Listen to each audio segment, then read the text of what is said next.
हस्तरेखा विज्ञान सामान्य परिचय का हमारा जो ये 20वां अध्याय है, इसमें हम सूर्य रेखा के बारे में और जानकारी हम प्राप्त करते हैं।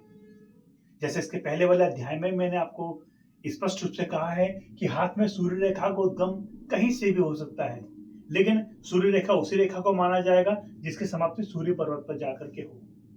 अब हमारे सामने हाथ का जो चित्र परिलक्षित है, इसमें हम देख रहे हैं कि जो सूर्य रेखा है उसका जो प्रकटीकरण है, प्रारंभ जो है वो शुक्र पर्वत से है। जीवन रेखा के संयोग से मस्तिष्क रेखा को पार करते हुए, हृदय रेखा को पार करते हुए यह रेखा सूर्य पर्वत पर निर्बाध रूप से पहुंचती है।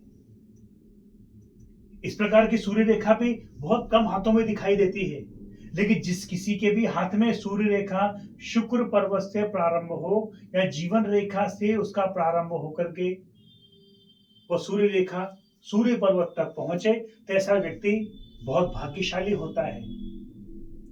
ऐसे व्यक्ति को अपने ससुराल से या अपने सगे संबंधियों से, विशेष करके अपने ससुराल इत्यादि से भूमि का, वाहन का, मान सम्मान का, धन ऐश्वर्य का प्रभाव विशेष रूप से उसके जीवन काल में दिखाई देता है।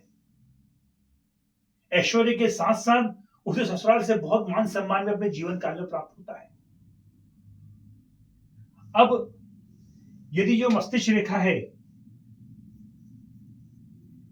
यह मस्तिष्क रेखा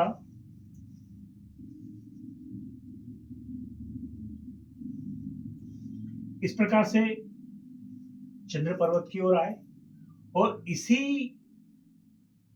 मस्तिष्क रेखा से सूर्य रेखा का प्रकटीकरण हो।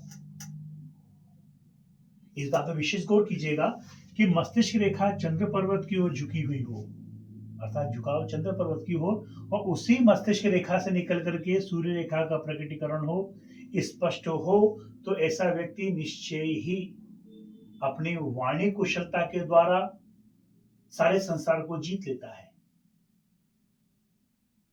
क्यों? क्योंकि हर व्यक्ति अपने जीवन काल में मान को, सम्मान को, ऐश्वर्य को अपने जीवन काल में चाहता है। कई बार व्यक्ति अपने जीवन काल में धन से भी ऊपर अपने मान सम्मान को रखता है, क्योंकि इस प्रकार की जो मस्तिष्क रेखा है बहुत शुभ मानी जाती है।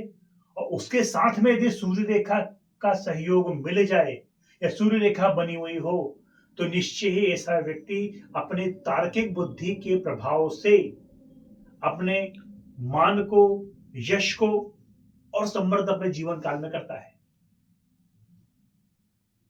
इस प्रकार का संयोग बहुत कम हाथों में दिखाई देता है। खासतौर से मैंने जो अपना जो अध्ययन किया है उसमें गणित शास्त्र को जानने वाले या फिर चीजों को खोजबीन करने वाले, तर्क से अपने कार्यों को सिद्ध करने वाले हाथों के अंदर इस प्रकार की सूर्य रेखा मैंने देखी है कि उनका अकाट्य तर्कों के कारण उन्हें बहुत मान सम्मान अपने जीवन काल में प्राप्त होता है, और ऐसे व्यक्ति कभी अपने जीवन काल में किसी से भी पराजित नहीं होते हैं।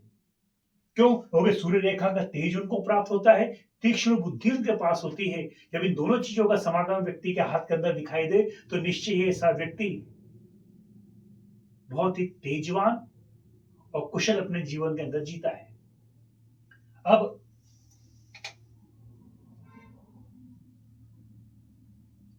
ये किसी के हाथ में, जैसे हम जानते हैं, ये भाग्य रेखा है, इस भाग्य रेखा में आकर के सूर्य रेखा मिल जाए इस प्रकार से, ये हमारे हाथ, हमने पहले वर्णन किया है कि ये जीवन रेखा, ये मस्तिष्क रेखा, ये हृदय रेखा, ये भाग्य रेखा, और भाग्य रेखा में आकर के सूर्य रेखा इस बिंदु पर आकर के मिली है। अब इस बिंदु पर आकर के जब सूर्य रेखा भाग्य रेखा से मिलती है, तो जिस बिंदु पर आकर के भाग्य रेखा में सूर्य रेखा जुड़ जाएगी, निश्चय ही उसी आयु वर्ष के अंतर्गत व्यक्ति को विशेष लाभ या विशेष भाग्योदय उसके जीवन काल में उसको प्राप्त होता है।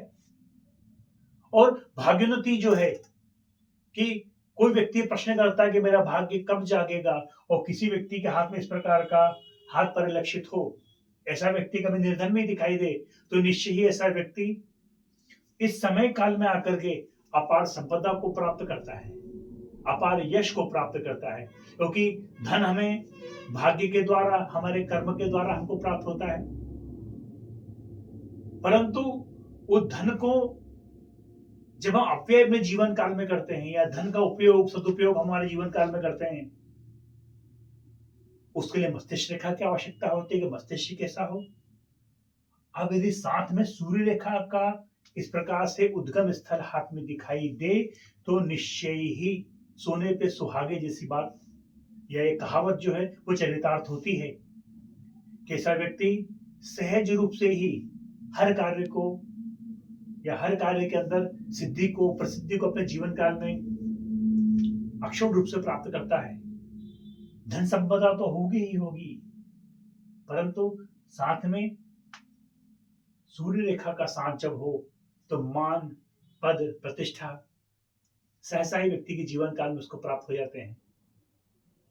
अभी तक हमने सूर्य रेखा संबंधित कुछ महत्वपूर्ण योगों के बारे में चर्चा हमने की। आने वाले जो अध्याय रहेंगे इसमें हम सूर्य रेखा से संबंधित कुछ महत्वपूर्ण योगों के बारे में भी हम चर्चा करेंगे। तब तक के लिए भैया जय श्री राम।